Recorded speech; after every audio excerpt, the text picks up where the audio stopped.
Hi, I'm Sandy Oliver, and I'm going to be your instructor for English 112, which is writing and research in the disciplines. And we're going to have an interesting time, I'm sure.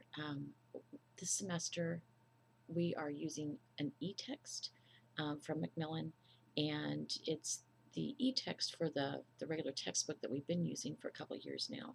Um, and it's called The Insider's Guide to Writing, and it's amazing in the amount of stuff it holds. And the e-text is even more so because it's interactive, it has videos attached, it has all kinds of little quizzes and questions and just a lot of really good information for you. Um, it is a little bit weird here at the beginning because we have to be in class in order to do it.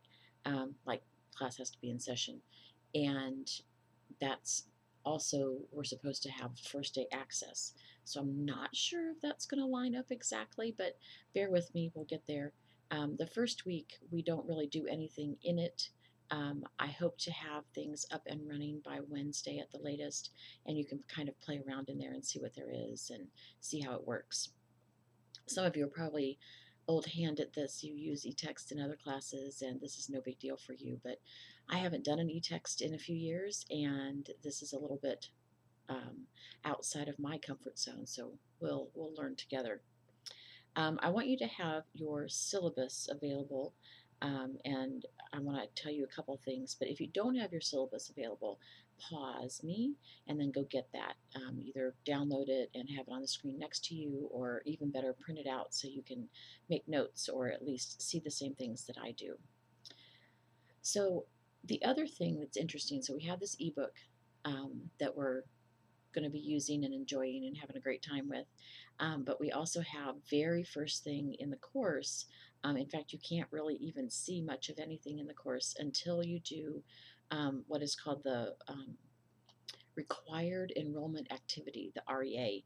And basically, it's a hey, here's how things work here, here's what we do. Um, and you have to do that before you can get into any of the weekly stuff. Now, there is a lot of information at the beginning, the introduction part of the course, that you can see without doing the REA, and that's good because you might need some of that. There's a piece called Read This First, basically shows you how the class works and how to get around and that kind of stuff. Our syllabus, which I hope you've printed by now, and we're going to walk through that kind of page by page here in just a minute, and a little bit about things like our honor code and plagiarism and hopefully a lack thereof, and a few other little things in there that you have to look at. That particular quiz is to get you into the class. At the end of the week, or by the end of the week, there's also a syllabus quiz that is specific to both this video and our class syllabus. So pay attention. Okay, so on the syllabus, you have all the normal, we have to tell you this stuff on the first page. Things like this is English 112, Section 1. It's spring 2022, and I hope I'm not the only one that thinks 2022 sounds like something way in the future, but here we are. Just so you know, I am an adjunct, which means I'm a part-time teacher for Robeson, and I don't have an office on campus. My office hours are whenever you email me and we talk about stuff. We can have a phone conversation. I do texts. You have my phone number there on the first page with the typo. Um, and it's not, you knew as soon as you heard me start talking that I'm not from North Carolina. I'm not from around here, as we say. I'm originally from Ohio. I spent a decade in Anchorage, Alaska, and then another 15 years in Oklahoma City, in and around. And so my accent is a little bit Yankee, if you're on that side of things. I try my best to accommodate and to do what I need to do for you to understand me. I slow down my talking just a little bit most of the time anyway. Sometimes I get excited about something and there it goes. I'm, Miss Motormouth from the north here. So work with me on that one. Our class is 3 credit hours and 3 contact hours, class hours. What that means is that we're supposed to spend 3 hours a week in class. And in a seated class, that's easy, right? You come to class, we do our thing, you go home. In an online class, what that means is the first 3 hours of your work in English class are mine. Watch the videos, do the readings, make sure that you're paying attention to directions, read the announcements, check your email, that kind of stuff. Then, just like you would have in a seated class, we have our 3 hours in class, and then you probably have another at least 3, probably more like 5 or 6 hours outside of class to do the homework, to actually do the drafting and, do the exercises and do stuff on Launchpad, which is where our e-text is. So while it looks like you're spending more time on homework here, you're really doing classwork and then homework. So make sure that you have that set right in your head that you're going to spend between 6 and 9 hours a week on this class.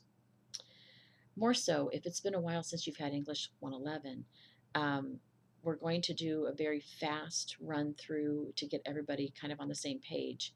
And if it has been a while since you've done English 111, or you are English is your second language or fourth,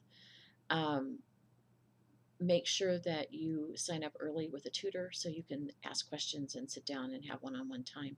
I wish that were possible for all of us. I would love to be in the classroom and doing things like this, but we know how it goes with Corona. And we are going to do our best with our online education, but you can supplement. There is free tutoring at the college, both in person and virtual, so make sure that you avail yourself of that. Our course is the second in a series of 2, English 111 being the first. We are looking at research techniques. We are looking at APA style.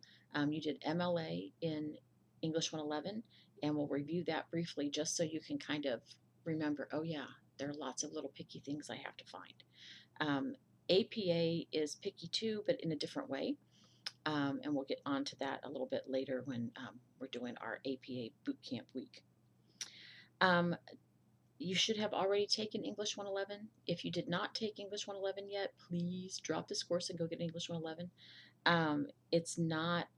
It really is a sequence. You really do need that underpinning from 111 to get into here and do really well. So hopefully at the end of this course, you're going to be able to do some things that you couldn't do at the beginning, or maybe do them better than you could at the beginning. That's more what I believe about this.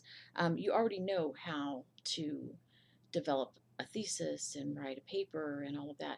This is just going to help you do more in your discipline, do more for your other classes. This one goes beyond, hey, this is what we like to do in English class.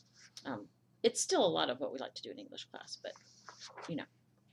On page 2, you have your required textbooks. Know that the Miller Cochran book, An Insider's Guide to Academic Writing, is an e-text. If you have a copy of the second edition in hard copy, you're still going to need to buy the codes because we are going to use some quizzes and things from Launchpad, and you have to be able to access that. If you can't access that, then you get zeros for quizzes. I don't think you want that. So get your stuff. The other book you're required is the same one you had for English 111, which is Diana Hacker's Rules for Writers. We're doing the 9th edition. It has the 2020 APA updates in it. And you also need a college level dictionary. Now, you can use the dictionary from your phone. You can download dictionary.com. That works really well. Just make sure that you know how to use it and can access it. I'm an English geek, so, I like books. I like real books. It's not that I dislike ebooks. I have over 100 books on my Kindle app, and I like that for a lot of things, especially big, heavy books. I have the Norton Anthology on my phone, basically, on my laptop because I have a Kindle app. It's free. I got mine through Amazon, but I'm pretty sure there are other avenues you can get yours from. Um, and you can download all kinds of things there. Free books. Most of my 100 books are free. So that's a thing to kind of keep at. But dictionary.com works really well. It's harder to find things if you don't know exactly how to spell them, though. Um, with a regular dictionary, with a hard copy dictionary, if you're in the ballpark, you can kind of leaf through the page and find the word you're looking for. It's a little harder, like I said, if you don't know how to spell. Now, I know dictionary.com does some good helps that way. If you say the word, it'll do its best to approximate. Um, and sometimes it takes a little while for it to get used to your speech, and that's okay. It's good that way. We are also doing some supplementary readings. You'll have some extra articles on the website on our LMS page, and that's always given.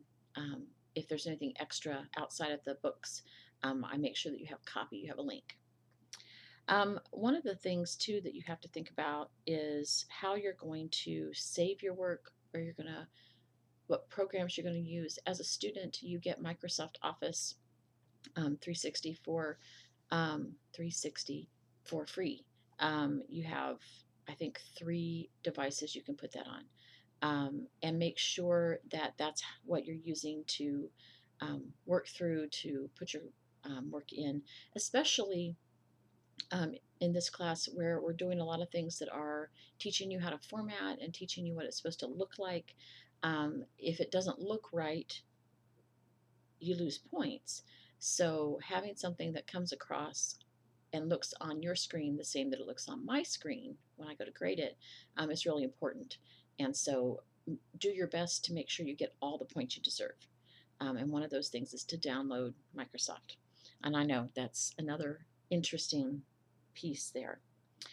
Some things that you should have: regular access to Robeson's website, our course access, your email. And I know email is for old people, but email is also for professionals. And that's what you're trying to become. So make sure that you're checking your email regularly, at least a couple times a week. I would say make it part of your school routine every day. Check your email, make sure there's nothing updated, nothing weird. Things sometimes burp. Electronics tend to mess us up when we most need them, so keep that in mind.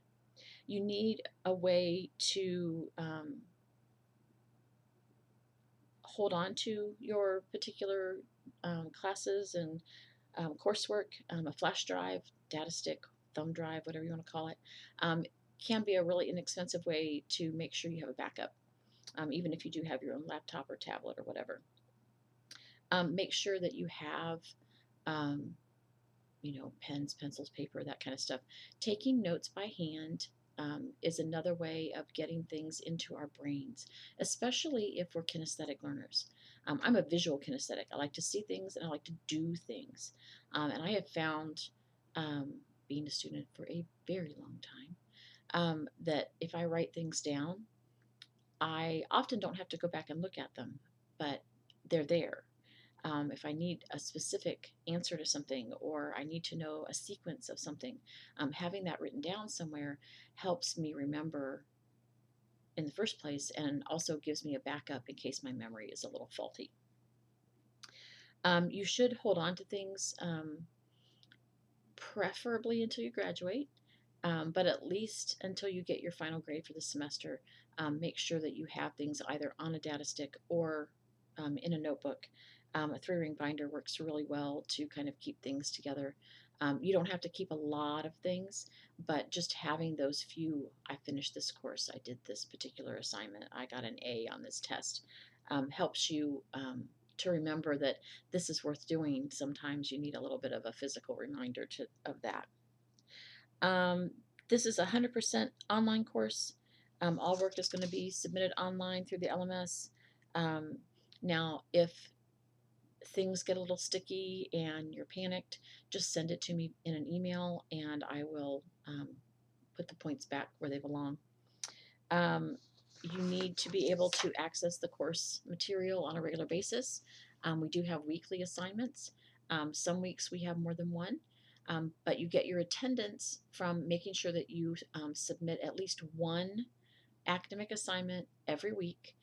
You can't pass the course by only doing one every week, but it gets you your attendance, and that way you don't get dropped. Okay. We're going to do, excuse me,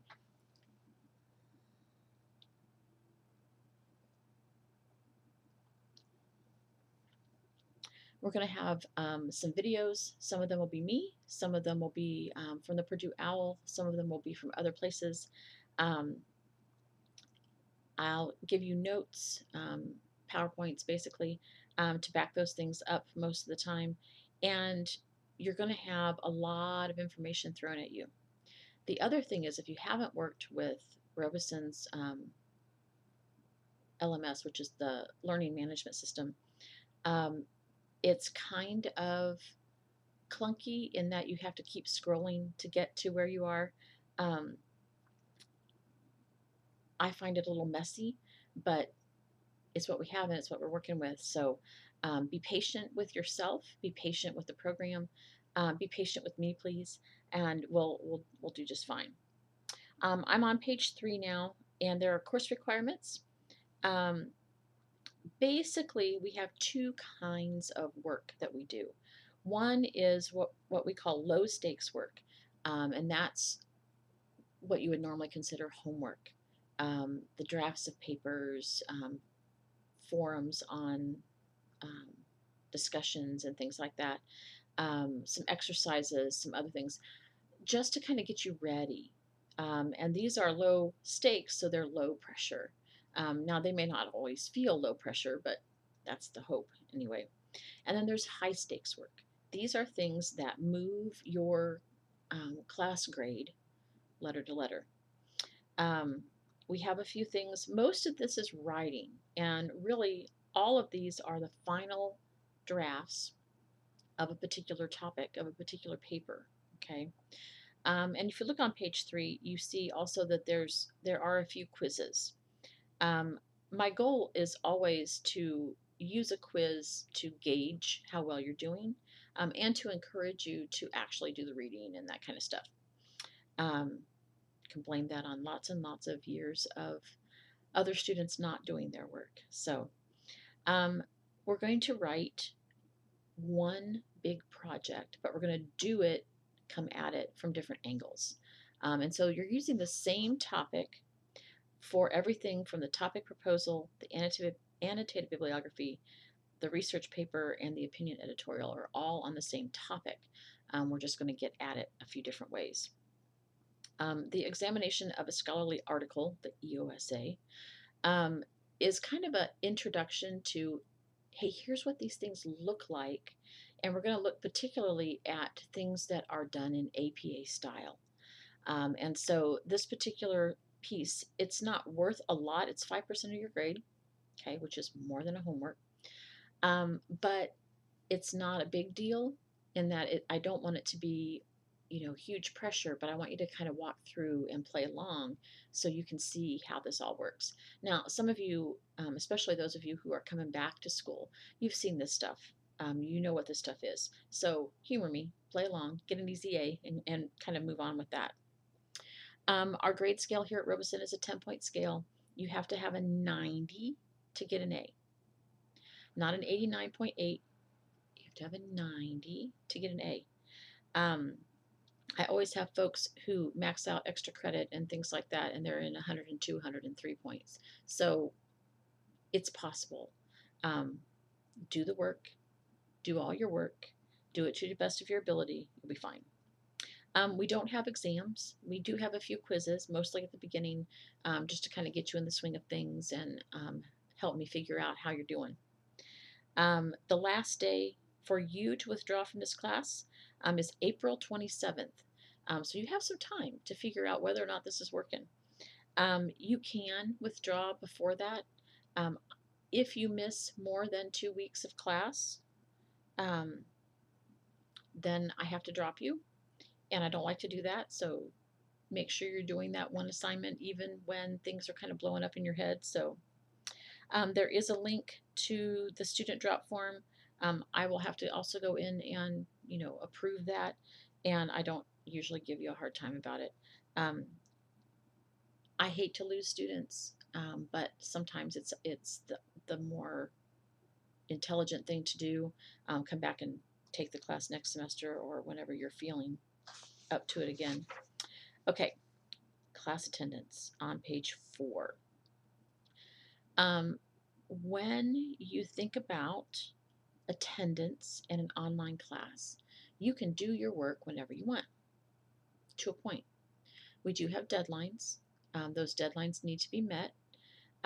My advice to you is always strive to have things in early, either earlier in the day or the day before.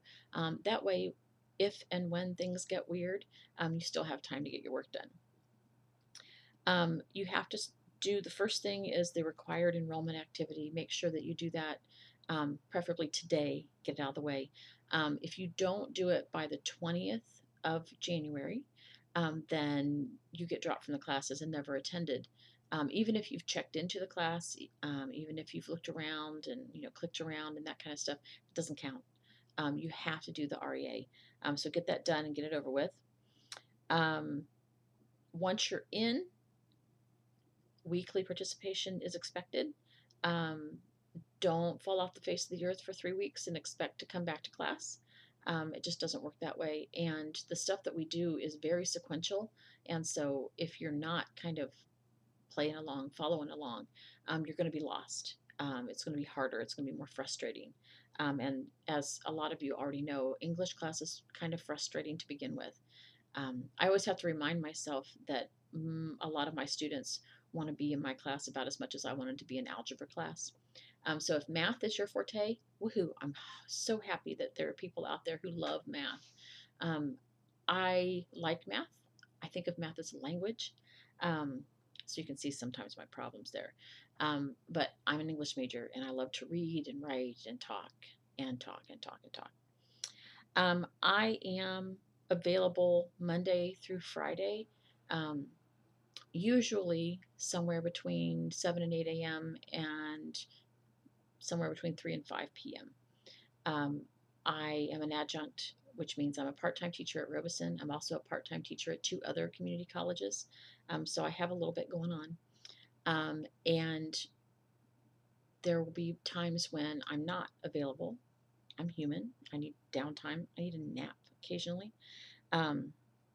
So keep that in mind. But I will do my best to return emails within 24 hours if something is really super pressing or really fast.